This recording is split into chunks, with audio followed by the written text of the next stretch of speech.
guia de estilo e instruções para a síntese de fala. Deste é o início da mensagem. Comece com energia total e um tom de comando, capturando a atenção imediatamente. Content note: the following accounts include descriptions of stalking, implied physical threat, and sustained psychological distress. Reader discretion advised. Hello! I've gathered 9 first-hand accounts from people who insist they came face-to-face with something that did not belong in our world. Names and some identifying details have been changed for privacy. What follows are reconstructed testimonies told in each witness's own voice, translated and smoothed where necessary for clarity. If you stay through the first story, please consider subscribing and turning on notifications to see future collections like this one. I was 24 and had just finished a late shift at the maintenance yard. The road home cut through the pines outside a small town in the Cascades, a stretch I knew by heart. 2 lanes, a single shoulder, no streetlights for miles. That night the sky was low and wet. A fog had crawled down into the trees, and everything smelled like damp needles and oil. I was tired, hands stiff from the wrench, but I remember the radio on low, some late-night station playing a country song I barely knew. Maybe 15 minutes from the yard, my headlights caught something at the road edge. At first I thought it was a person, a stranded driver waiting for a tow. It stood too still though, an outline too straight in a place where logs and branches made ragged shapes. I slowed, rolled my window down. The cold pushed a raw line of air against my face. The thing was tall, taller than a man. It had limbs that hung wrong, like extra joints, or maybe it was the clothing, I don't know. Its head was low, as if it watched from the height of a shoulder. When I killed the engine, the silence hit like a weight. Even the radio seemed distant. I remember my palms sweating, my fingers finding the door handle and then letting go. I called out without thinking, "Hey, are you okay?" My voice sounded cracked. There was no answer. Then the smell came. Earth and iron, and something sickly sweet, like rotting fruit left too long in the sun. It was wrong for that temperature, too warm. It stepped across the ditch with a movement that wasn't human. No one could move like that and keep a straight rhythm. It was more like someone folding themselves and unfolding. Its face, if it had one, was flat, like glass that had been sanded down. There were no features where a nose and mouth should be, but where light hid it, something glinted like eyes too low and too far apart. For 1 second I had a horrible, stupid hope that it was a person in trouble. Then it tilted its head as if listening to me, and something inside me tightened into a single sharp thing: don't get out of the car. I put the truck in gear and tried to ease forward. The beetle of fog closed in. My hands shook so badly I gripped the wheel and felt the leather bite. I thought for a second to floor it, just leave everything behind. But my brain kept handing me smaller, ridiculous options. If I drive past, maybe it won't follow? I went 10 yards. It matched me. 20. The radio spat and cut, then came back with static like a throat clearing. When the road turned, the shape stayed in the same place, like it knew the geography differently. I remember watching through the rear window while the taillight slid away, and seeing it lift one long, wrong arm and point. Not in the theatrical way people point. It gestured in a way that felt like accusation. I didn't stop until I hit the soft glow of the Sinclair station at the county line. I told the attendant I needed to use his phone. My hands were shaking so badly, he got me a paper cup of coffee and didn't ask anything more than if I wanted him to call someone. The next day I went back the way I always did, with a friend this time. There were no tracks where I'd been watching, nothing that matched what I'd seen.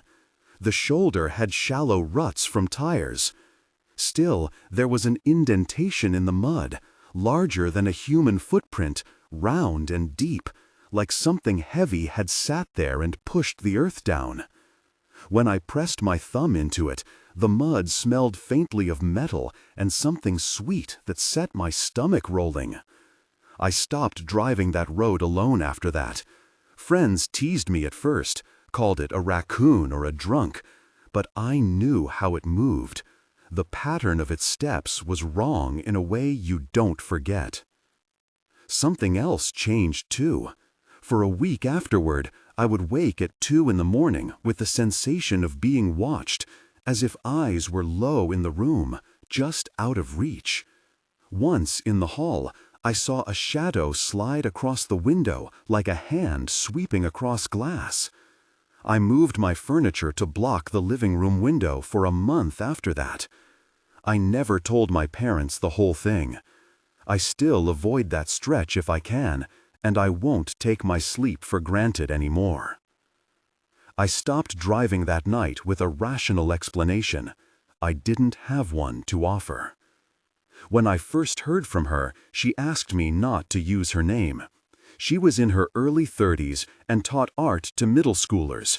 The town she lived in was a small lakeside community that swelled with tourists in summer and emptied into a hush in November. The lake there is black in the cold months, still, wide, and impossible to see the bottom. She said the night she found whatever haunted that shoreline began like any other. She had been finishing a piece, sat with a mug, and decided to walk down to the water because ideas sometimes come when her feet were cold. The boardwalk creaked and smelled of old varnish and river tannins. The moon was a thin coin. The lights from the far houses winked low and distant. She said she could feel the lake before she saw it. The air changed where it met the shore. It was thicker, like the room before a storm. She said the hardest part was the mirroring. The idea that something could watch you and not be you, then show you a version of yourself that moves when you do not. I remembered thinking of folklore, of lake spirits and drowned things, and how words like nymph or kelpie didn't match the cold practicality of the witness sitting in front of me with her hands curled around a mug. She didn't ask for myth. She asked to be heard. She wanted me to note the way the reflection moved differently. She wanted someone else to remember that she hadn't just imagined the ripple. He was a trucker who'd been on the road for years and felt like the kind of person who could tell the difference between a highway mirage and something more deliberate. The route he took across northern Arizona had long stretches of barren land, dust, scrub, and the skeletal bones of Joshua trees where the horizon rolled like a broken tongue. He called it a pullout at mile marker 121, a place truckers used when they needed to nap or check a load. The night he stopped, the sky was enormous and the stars were sharp. He'd left Flagstaff late and had a strict delivery window. He pulled over only because the cab hummed with a tension behind his eyes. The wind off the desert was cold and smelled of crushed sage. He stepped out, the truck shutting off with a familiar thump, and his boot sank half an inch into compacted dust. He said he liked the quiet of those stops, how the world reduced to his breath and the small tick of metal cooling. A shape moved in the wash of the passing beams of his cab lights. Too quick to be an animal, a staccato of movement that didn't match any wildlife he'd seen. He lifted his flashlight, and the beam caught a thing in the road, hunched, limbed like a human, but with joints that bent at odd angles. Its skin had a pallor like chalk and a sheen like it had been rubbed with oil. It was smallish but thick-shouldered, head hanging low. The first instinct he had was to think of a child, but the angle of the shoulders didn't fit, and the head seemed too light for the body, tilting like a detached figure. He stepped down from the cab to get a better look, thinking maybe some kid had broken down. When he walked closer, it didn't flinch. It moved toward him so slowly he almost laughed, a nervous sound, because anything that methodical in the desert at night had no business being unafraid. It walked on its toes, almost tiptoeing, but the sound it made was like dry leaves, a whisper of brush against itself. He said it smelled faintly of something metallic, like a struck coin, and underneath that a thin sweetness he couldn't name. In the beam of his flashlight, its face, if you could call it that, had no clear features, a smoothness where eyes and mouth should be, and yet when he raised the light higher, there were grooves, tiny indentations that looked like scars or writing to someone squinting too hard. He felt his throat close. Everyone on the road learns to trust that closing. It's the voice that says, "Leave now." He backed away slowly into the glow of his cab. The creature turned its head in a way that suggested curiosity more than hunger. It lifted one hand and placed it flat on the hood of his truck, the contact so light the metal didn't bend. Then, just as quietly, it disappeared into the night between two Joshua trunks, as if it had folded itself out of existence. He told me he tried to explain it as a crossbred animal or someone in a stunt gone wrong, but the way it moved, the smell, the smoothness of his face, it wasn't any of that. The next morning at a diner, a local with a hard face and calloused hands said he'd seen tracks that looked like 3 toad prints, too symmetrical to be a coyote. The trucker kept a small packet of talc in his glove compartment after that, not because he expected to repel anything with it, but because touching something that had tasted of metal made his skin crawl. He took a different route for a while and avoided stopping at mile marker 121. When pressed, he said only that something in the desert moves when the sky is too quiet, and that the quiet is not empty. She was a volunteer at a state park in the Appalachians and had been doing night checks on a trail that ran along an old ridge. The trail was narrow, flanked by laurel and ferns, the kind of place where the air keeps whatever heat it has and presses close to your skin. It had rained earlier, and the earth under her boots smelled rich and green. She carried a headlamp and an old whistle. The park only staffed one ranger at night, and volunteers like her filled in odd jobs. She liked the ridge at dusk because it hummed with night insects and small animal calls. That night, the trees fell silent as she walked. She said the silence came in layers. First the insects, then the birds, then even the small nighttime mammals seemed to hush. The air felt thick, like someone had folded a blanket over sound. Her headlamp picked out a shape ahead as she rounded a bend. Not a creature at first, but a standing stone, a slab someone had left there years ago. Only it wasn't a stone. It had a sheen like wet bark, and a vertical split down its middle that showed a dark interior. As she stepped closer, the stone's surface pulsed faintly, like the breath of something huge and asleep. Then it moved. Not a full step, but a shallow bend, like something flexing under skin. She remembered her whistle and how her hand went to it, but she didn't blow. The rational step was to call the ranger. Instead, she found herself crouching to look at the base where old lichen met soil. There were tracks, too many to be human, too round to be hoof. They were in concentric circles like ripple marks, leading away from the slab into the woods. The slab opened slowly, like a mouth, revealing a hollow that smelled like stale stone and something green and rotten. Inside, she could see not a face, but the suggestion of one, a smooth surface that reflected her headlamp like oil. For a brief time, she had the childish thought that she could see herself in there, older and different. And then the interior pulsed, and a sound came out, a long, low inhalation that hit her chest like a fist. She ran. Her headlamp bobbed and threw wild shadows.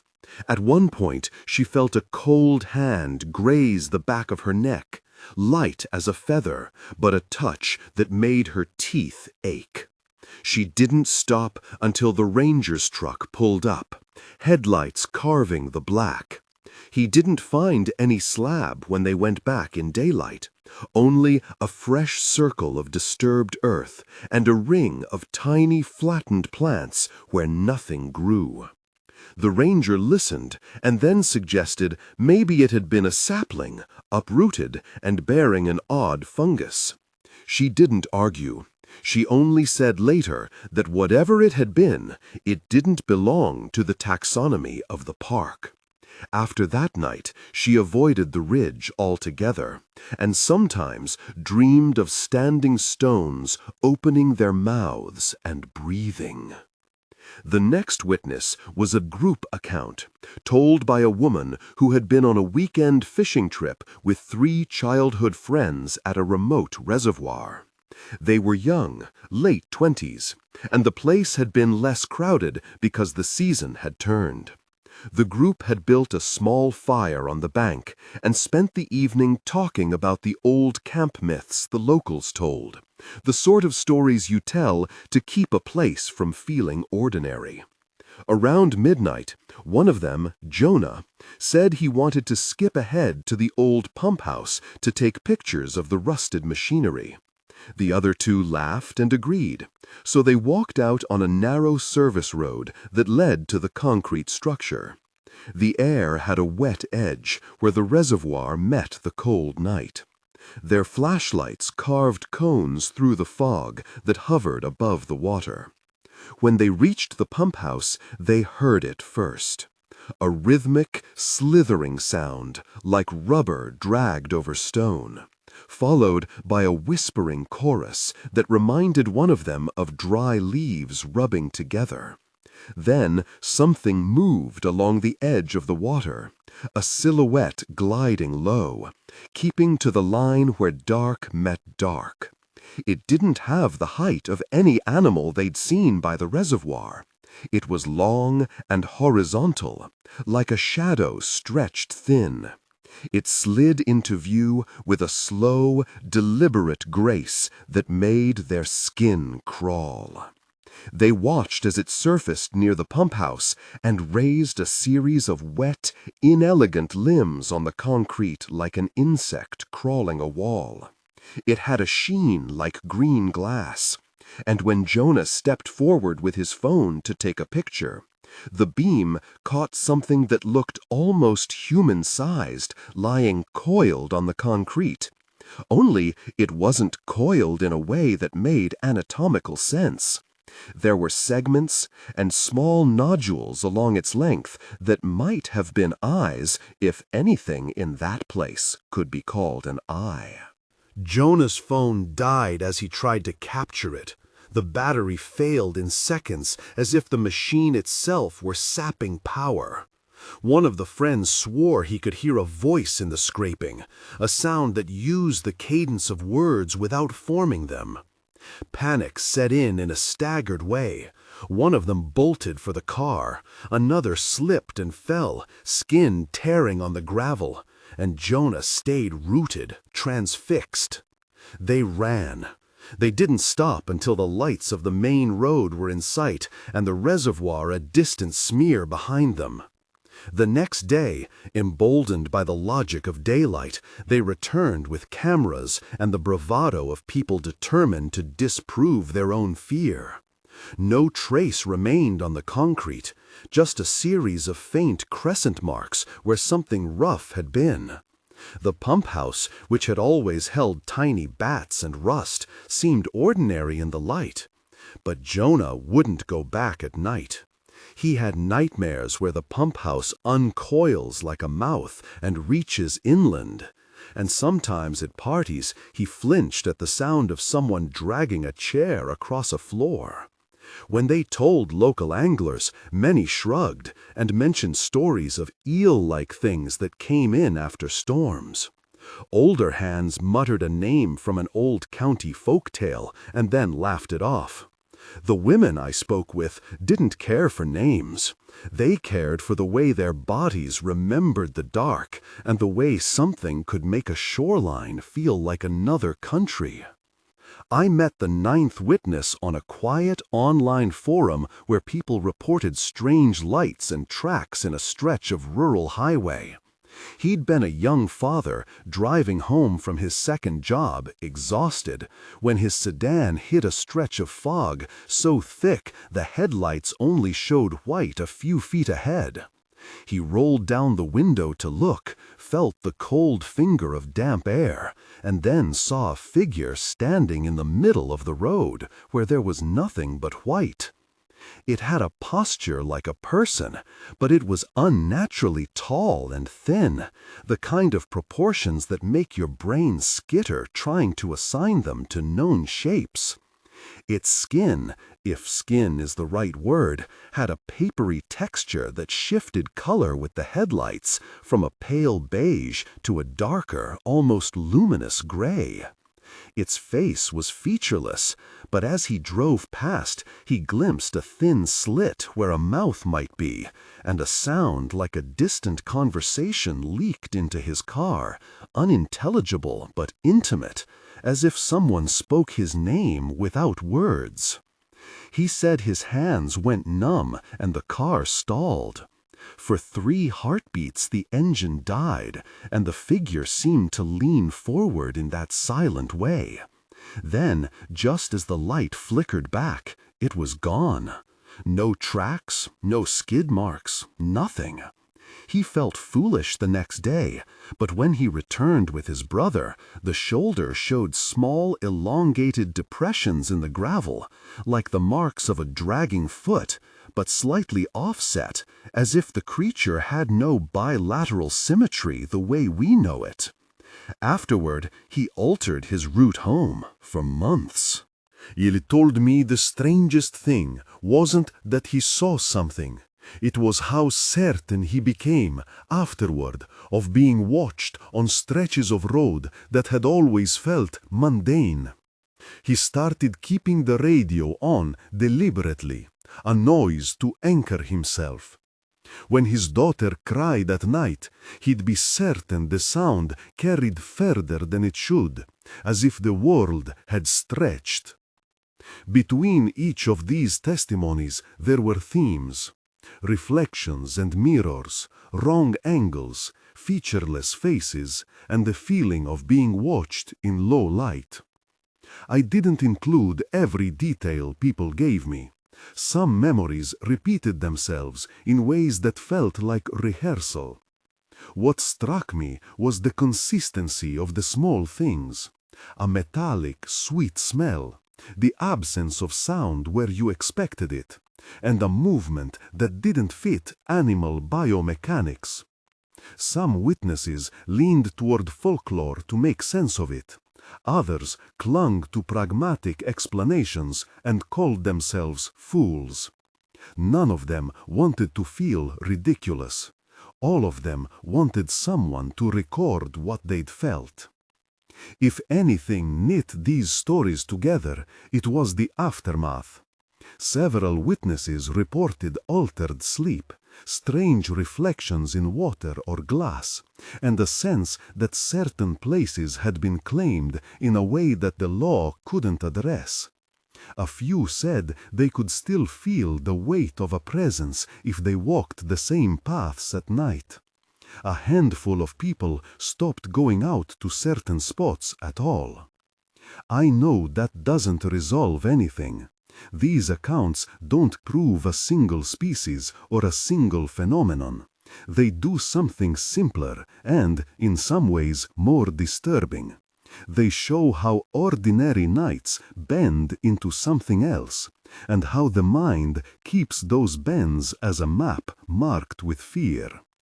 If nothing else, listen to the rhythms people describe, how the world falls quiet before something moves, how reflections betray small differences. Those are the fingerprints. If this collection struck a chord or made you uneasy in a way that makes you curious, please like, subscribe, and hit notifications so you can hear more of these first-person accounts. If you've had something similar happen, consider sharing it in the comments below, anonymously if you prefer. We record and reconstruct only what people give us. These stories live because people choose to tell them. I'll leave you with the image that returned in more than one account.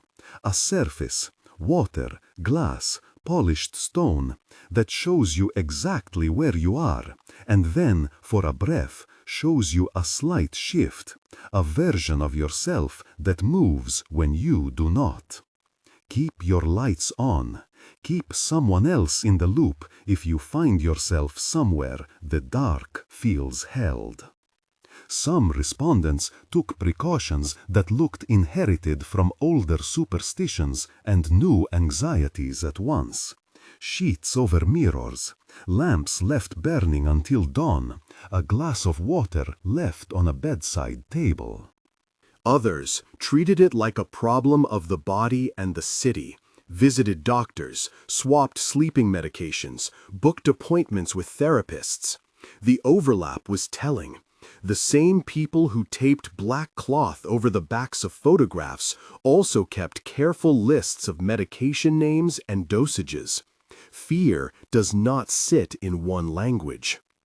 One woman, Mara, 42, librarian, lives alone with 2 houseplants and a cat that refuses to learn the routes of the furniture. Wrote to me in a single breathless email, and then agreed to meet for coffee in a place she said felt public enough. Her voice was the sort that kept a ledger of soft details. She had never been to jail. She did not smoke. Her mother used to bleach the windows on summer afternoons. She told me about the mirror above her dresser. "It's stupid," she said. "You would laugh." She did not laugh when she said it. Mara said she first noticed something wrong with the mirror shortly after a fallow summer when she spent 3 weeks cataloging donations at the library late into the night. Some nights she arrived home so tired she stumbled, but always awake enough to glance at her reflection to make sure there were no smudges or lipstick she'd forgotten. One morning, still half in dream, she lifted her hand to tuck a loose strand behind her ear, and in the glass, a movement answered her that she had not made. A very small, precise downward motion of the fingers, as if someone else, impossibly, had read her motion a moment ahead. "It was like the mirror anticipated me," she said, and the word she used for anticipatory movement, predicted, sounded ridiculous in a coffee shop, so she corrected it to lagged, which was equally wrong. For weeks, she convinced herself she was making a mistake, that the coffee was too strong, or that her sleep was the kind that reorders perception. Then the cat stopped using a particular patch of rug by the dresser, which Mara noticed because the cat, a lazy animal, marked its territory with high fidelity. Animals were a pattern I had heard before. Where people hesitated, dogs and cats fled with unambiguous disgust. Mara put a glass on the dresser and, as if conducting an experiment for both of us, tapped the rim with a fingernail. The sound in the shop was ordinary, but she said the vibration seemed to last longer in her apartment. more ringing in the chest than in the room. She told me she draped the mirror with a towel for a week and slept under a lamp. When I finally took it off, she said, my reflection was right. For a day, then it was wrong again. The wrongness is intermittent, like a cough. People who had grown up in places with formal superstitions about mirrors found ritual easy to recall. A woman in her 70s who used to work nights at a bakery kept a small folded scrap of paper beneath her pillow with 3 names written in shaky ink. Guia de estilo e instruções para síntese de fala. She told me, without explanation at first, that when the mirror in her kitchen betrayed her, when the oven light reflected someone standing behind her that was not there, she spoke the names and nothing happened. And then everything happened more gently, the wrongness retreating as though she had asked a door to close. Other accounts leaned toward the technological. Security footage, dashcams, phone videos. The videos were useful mostly for what they failed to show. A delivery driver wired a GoPro to his cap and uploaded a clip of a dim supermarket lot where a figure moved in the distance, a smear of elongated limbs crossing between cars. The playback on his laptop stuttered in a way that made viewers on the forum assume compression artifact. When he slowed the footage frame by frame, there was a place where the image between frames did something peculiar. The light on the puddles pooled as if someone had pressed a thumb into the water, and nothing in the video gave a hint of a body. He swore the audio on his phone afterward contained a whisper layered under the stereo that only played back at half speed. Technicians who looked at the file shrugged and called it a codec oddity.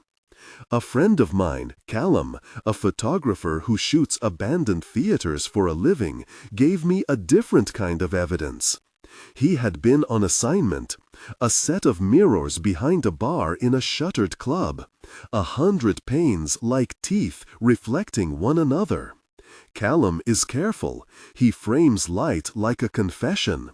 And yet he told me the photographs came back wrong. In the contact sheets, a narrow pane showed his camera and hands, and beside them a pale suggestion of a face that should not have fit the angle at which the camera stood.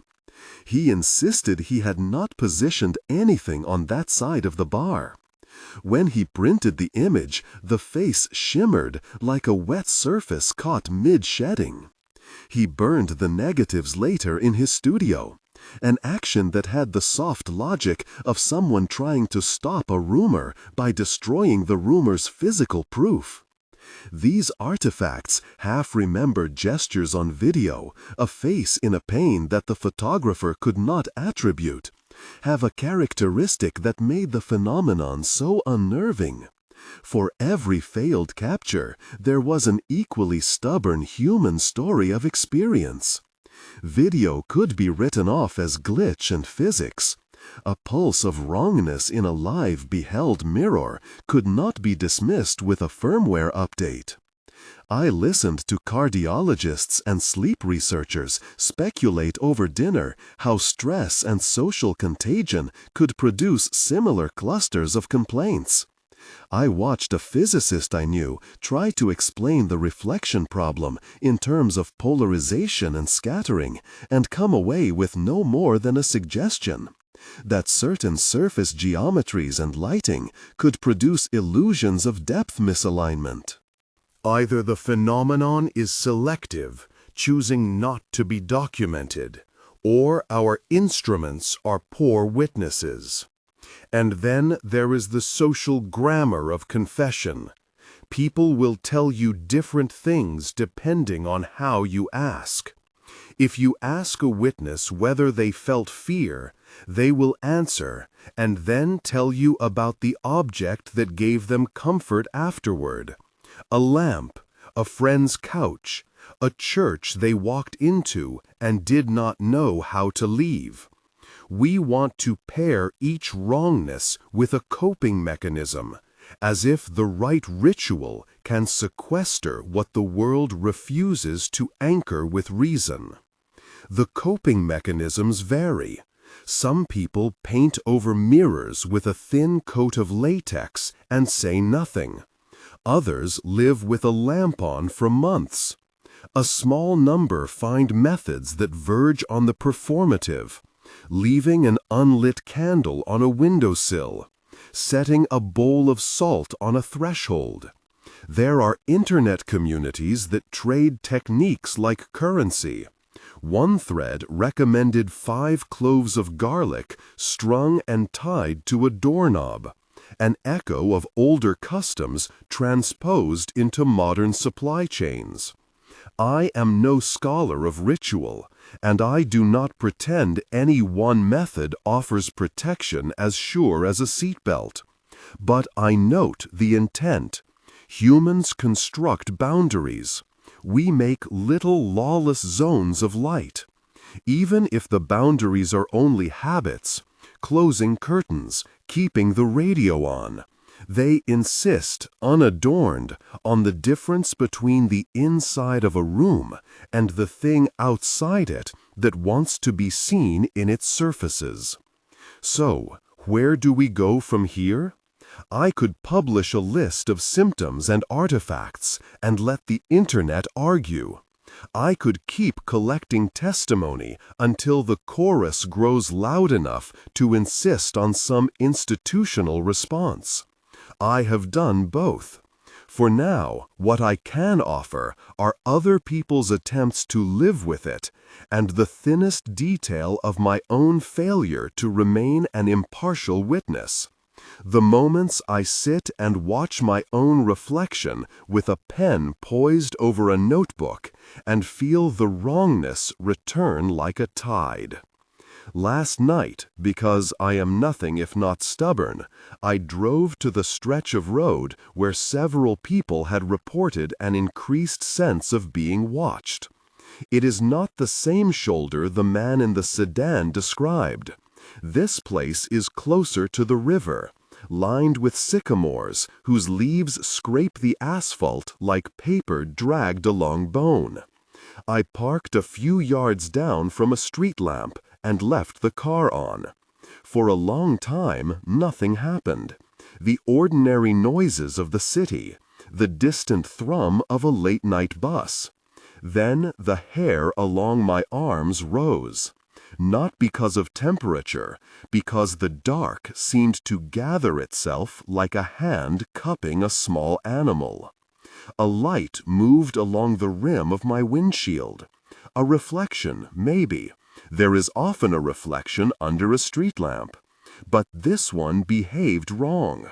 My face in the glass seemed to be looking not at me, but at some point just to my right, a point where the inky road stretched to nothing.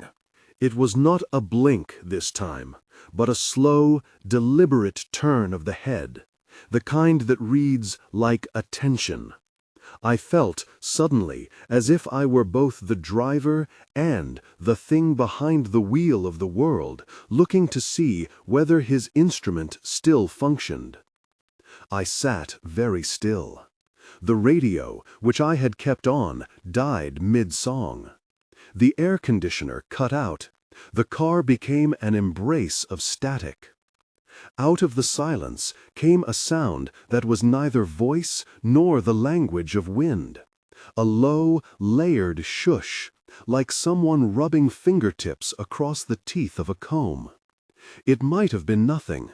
But the thing, of course, is that when the world presses its ear to you, you start to hear the sounds you did not have names for. I opened the door and stepped onto the shoulder. The gravel was cold and gave that small way that betrays depth. Footprints. Other people had been here, and their shoes had tracked across the margin of light.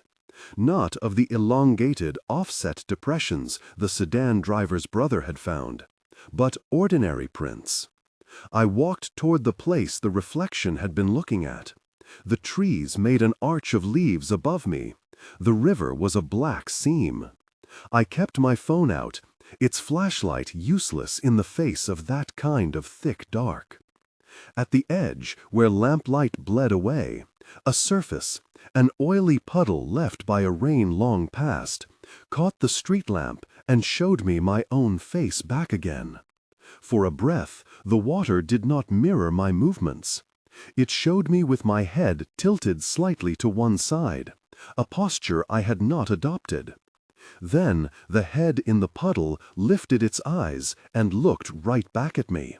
And in that look was the sudden, simple clarity of being seen. I cannot finish this here. I did not knock on the thing's shoulders or shout.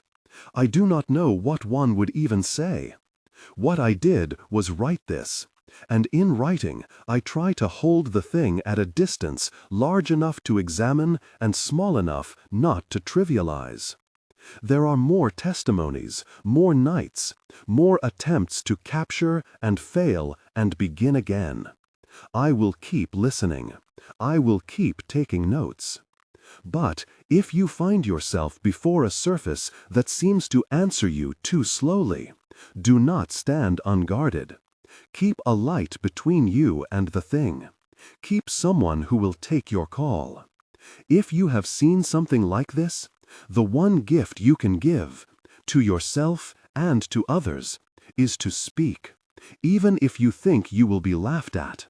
The map of these small wrongnesses is built from 1,000 such confessions, each one an intersection where the ordinary bends and the world remembers how thin the line is between mirror and other. I closed my notebook and drove home. The song that followed the silence was kindly and ordinary. When I looked in the rear view, I thought, briefly, I saw a face in the back window that did not match the angle of the street lamps. Then it was gone. Guia de estilo e instruções para a síntese de fala. Você é narrador, palestrante, com voz potente, forte e autoritária. O tom deve ser firme e inabalável. Contexto de continuidade. A frase anterior era The angle of the street lamps. Then it was gone. Esta é a conclusão. Aumente a emoção para o nível máximo, mantendo a potência e termine com uma pausa solene e impactante. Not out of morbid curiosity. Out of duty, perhaps, to the 1,000 small wrongnesses that only become visible when someone names them. I will go back. I will not go alone. I will bring a lamp that is more than a promise, and someone who will stay on the line if the dark decides to lean closer. For now, I file this entry, fold the paper into the notebook, and place it where I can find it by touch. The map grows. The line between mirror and other grows thinner by degrees. And somewhere, in the places I have yet to visit, something waits and looks like patience.